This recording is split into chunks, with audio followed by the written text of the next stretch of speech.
if you're dealing with a nasty party on the other side, just litigious as hail, just utterly unreasonable, and they're making all kinds of accusations. So basically talking about somebody mentally unstable, unhinged potentially, right? So they're probably the sort, especially if they're narcissistic and they're very confident and sure of their abilities and whatnot, even though they don't really have any training for it, and they're making life difficult for you.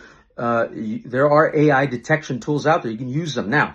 There's really, because it's such a burgeoning area, intersection between law and technology, there are some regulations about it. They're not really made concrete. They're state versus federal, supremacy clause issues, etc.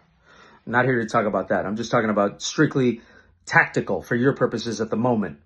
There are AI detection tools, so meaning they might be able to use it to a certain extent, but especially if they're not all there upstairs, if they're a little unhinged, they may not really know how to curate it correctly. So they may end up using a bunch of fake case law. They might end up fabricating evidence, sometimes not even intentionally, because AI is not really fully curated even technologically yet. We're still kind of at the incipient early stages of a process that could last, I don't know, the next 100 or plus years. Who knows?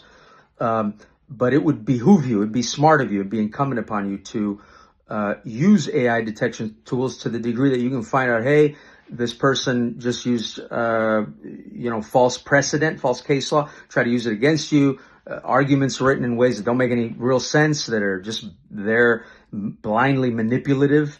It would be to your advantage to maybe even see if you can have them impeached on cross-examination about something like that, to the degree that it's relevant. But credibility issues are always relevant. So in the California Evidence Code anyway, and really use that, let them, it's almost like a judo maneuver. They kind of fall by their own weight, so to speak, but you got to be there to be smart and use those tools, not to fabricate your own stuff. I would never recommend that in a million years.